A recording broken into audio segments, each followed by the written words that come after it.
Hello, I am Baal Kadmon, and I'd like to thank you for watching and or listening to this video.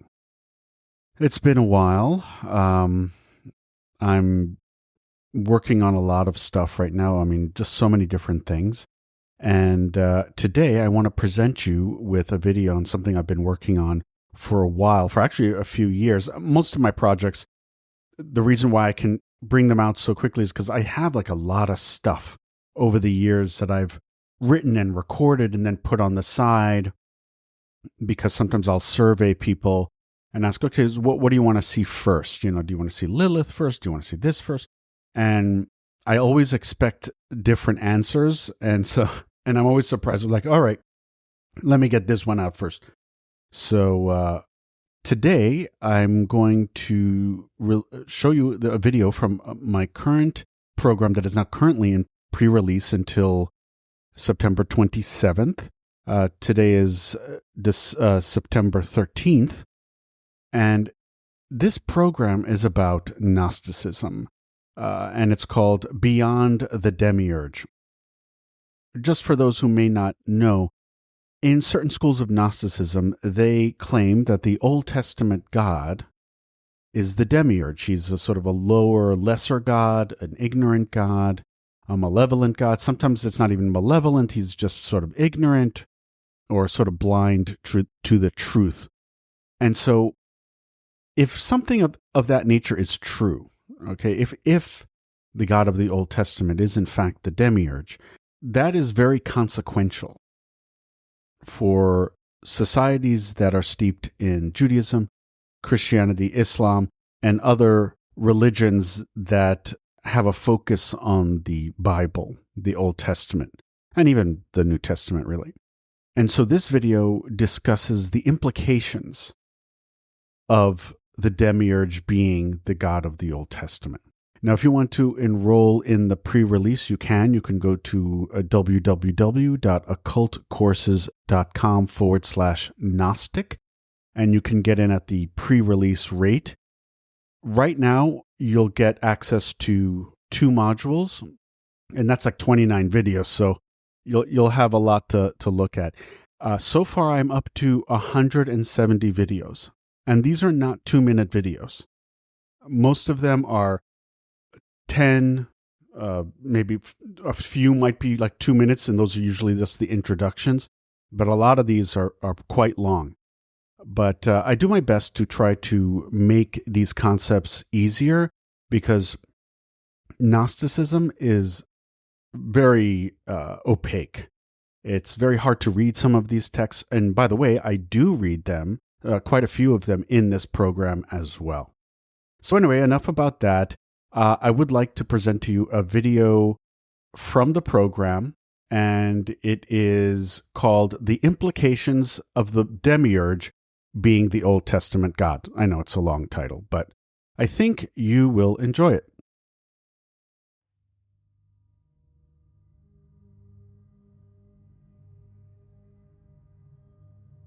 Welcome back. In the last video, we discussed Yaldabaoth, a name for the Demiurge. In this, and as I said, he is associated with the God of the Old Testament. Now, that's a huge thing. Okay, that's absolutely huge that someone could actually say that, right? Because all of our understanding is that, wait a minute, no, the God of the Old Testament is benevolent God. Oh, my God, he's the father of Jesus, for Christ's sake, no pun intended. But in Gnostic thought, particularly in Sethian and some Valentinian systems, this God is portrayed as being the not true, but lower and an imperfect being. And there are a few examples of why they would think this, and actually why any of us would think it. And so in this video, I'm actually going to go through some verses from the Old Testament that would make one think that the God of the Old Testament is imperfect. So let's start with the concept of jealousy, right? Jealousy is very often associated with God of the Old Testament. So in Exodus chapter 20, verse 5, you see, You shall not bow down to them or worship them, for I, the Lord your God, am a jealous God, punishing the children for the sins of the parents to the third and fourth generation of those who hate me. And then Exodus chapter 34, verse 14, do not worship any other God, for the Lord whose name is jealous is a jealous God. Now, that is pretty significant. Let's pare that down for a minute. In the first verse, he is not only jealous, but he is so vengeful that he will punish the children for the sin of the parents to the third and fourth generations of those who hate me. So he's going to punish subsequent generations for your sin. So that means your children, your grandchildren, and your great-grandchildren will be, pardon my English, fucked if you don't believe in this God. So that's not a benevolent God. And then in the second verse, Exodus 34:14, it says, whose name is jealous. God is saying of himself, my name actually means jealousy. And that's just one name. So you could see how when someone looks at this, they'll be like, wait a minute. This cannot be a merciful God. And the Demiurge would fit this bill perfectly. Let's look at some more. His wrathfulness. In Deuteronomy chapter 32, verse 35, it says, it is mine to avenge, I will repay. In due time their foot will slip, and their day of disaster is near, and their doom rushes upon them. And then we have in Nahum chapter 1, verse 2 and 3, and this is a sort of a smaller book in the Old Testament. The Lord is a jealous and avenging God. The Lord takes vengeance and is filled with wrath. The Lord takes vengeance on his foes and vents his wrath against his enemies. The Lord is slow to anger, but great in power. The Lord will not leave the guilty unpunished. And then we have Isaiah chapter 13, verse 9. See, the day of the Lord is coming, a cruel day with wrath and fierce anger, to make the land desolate and destroy the sinners within. So we see here that this God, this benevolent God, is very wrathful. Yeah, never mind that he's wrathful against his enemies, but notice in the previous examples, he's also wrathful against the innocent generations of those who don't believe in him. So this is not a benevolent God by any means, and all these traits that we just saw, does not exist in the pleroma. The monad does not have this, in fact, is way beyond all of these things. Now here's something that is interesting, is the fact that the God of the Old Testament sometimes portrays himself as being sort of limited in knowledge, right? We often think of God as traditionally being sort of omniscient, but there are passages that can easily be interpreted as showing God questioning or discovering information. Now, could this be just sort of a play, like a device, like a literary device? Maybe. But if we read this, we see, he's sort of a little ignorant, a little bit. So let's look, Genesis chapter 3, verse 9. But the Lord God called to the man, where are you? You remember when he was sort of like after he ate of the tree? Now, he's asking him, where is he? And this can be interpreted as sort of God seeking information, right? Or it just could be a literary device, right? But still, that is an example of God sort of not knowing where something is. And then Genesis chapter 18, verse 20 through 21, it says, Then the Lord said, The outcry against Sodom and Gomorrah is so great, and their sin is so grievous, that I will go down and see what they have done is as bad as the outcry that has reached me. If not, I will know. So this is interesting. He has to actually verify. Is it really that bad down there in Sodom and Gomorrah? If he's omniscient, he already has this answer. But it looks like he's saying right here, let me go down just to make sure, because this outcry really is bad news. And I need to see for myself. how grievous it is. And if it isn't, I'll know. I don't know. This seems like he's lapses some omniscience there. And then we have Genesis chapter 22, verse 12. And it says, "Do not lay a hand on the boy," he said. "Do not do anything to him. Now I know that you fear God, because you have not withheld from me your son, your only son." Now this is the story of Abraham. You know how God said to Abraham, "Okay, I need you to sacrifice your firstborn, Isaac." But he says here, "Don't do anything to him, because now I know that you fear God." Now, this could be just a test, right? He probably knew that Abraham wasn't going to do it. But the thing is that if the Gnostics are right, maybe he doesn't know. Maybe he didn't know. Maybe he didn't trust Abraham's faith. Because Abraham said, "Yes, I believe, right? But he was like, let me test him and see if it's true." And now he says, "Now I know that you fear God." Now again, could this have been written for the audience to read? As a story? Yes, absolutely. But the Gnostics were probably reading this pretty literally and said, look, he doesn't even know what's in the hearts of man. What intentions a person has. So that's something to look at. So let's now go to some broader concepts here, which I think you might find very interesting. Now, the Gnostics saw the creation story in Genesis as clearly not as an act of benevolence, but as a limitation and imprisonment of the divine sparks in matter. They interpreted the God who walks in the Garden of Eden, unaware of Adam and Eve's whereabouts, as a display of limited knowledge, unbecoming of a supreme deity. And this commandment not to eat from the tree of knowledge was seen as an attempt to keep humanity ignorant of its true nature. And then these frequent displays of anger and jealousy and violence attributed to God in the Old Testament were viewed as evidence of the flawed nature of this God.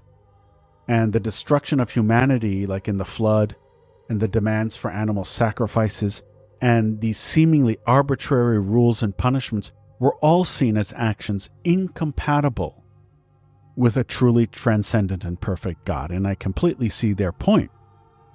So in this interpretation in the Garden of Eden, especially about the tree of knowledge, the serpent in the Garden of Eden within Gnosticism becomes a positive figure.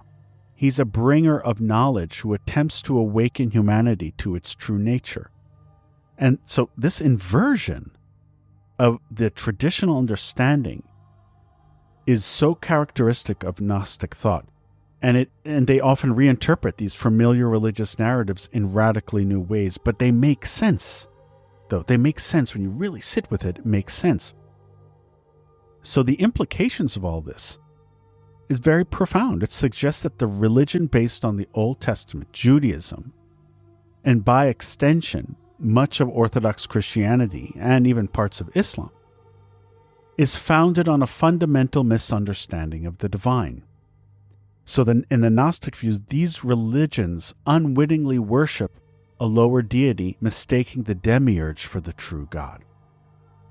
So this perspective offers an explanation for the problem of evil, but it also really damages the religions that we have today. And let me tell you, if you see what goes on with these religions, Islam, Judaism, Christianity, some more, some less, does it look like the followers of these religions are really following mercy and fairness? No. We see them killing each other all the time and killing one another and killing their own. So maybe these religions are of the Demiurge after all. So if we consider the potential theological implications of this idea as being true, that the Demiurge, the God of the Old Testament, is in fact the Demiurge, we would of course necessitate a complete reinterpretation of the Old Testament, and to not view it as a divine revelation, but as a misguided utterance of a lower deity. Now that's huge. I mean, if they had the stake right now, I would be burned at the stake, and so would many of you. And now we would then have to also look at the role of Jesus. He would have to be completely reimagined, because now who's the Father that he's talking about, right? Is he talking because they link the Old Testament so closely? Jesus is talking to the Demiurge in that system then. So the Gnostics had to separate Jesus from that. And so now they see him as the emissary of the true God and not the God of the Old Testament. That's a completely different shift, an alter completely to Christian theology. And then the nature of salvation would shift dramatically. Instead of reconciliation with the Creator God, the goal would be to escape from the Creator God and the material world and reunite with the true transcendent deity, or rather the fullness in the pleroma. And of course, this would open up a complete can of worms for our ethics systems, because many moral teachings derived from the Old Testament would be called into question. And this would potentially lead to radical reevaluation of our ethical norms, which may not be the worst thing in the world. And of course, on a broader scale, it would require a complete fundamental reimagining of the future of the universe and humanity's place within it. So, in some ways, if anything, it would potentially align more closely with some of the Eastern philosophical concepts, which is not a bad thing either. So, our conception of who we are, maybe not every one of us individually, but sort of this broader idea of the Christian nation, the Islamic nation, the Jewish nation, would have to be reimagined in a new light, because their God, if the Gnostics are correct, is not a God. So this is very serious. So if taken seriously, this would require a fundamental restructuring of Western religious thought completely, because it challenges all these core assumptions. So it's absolutely incredible, this idea.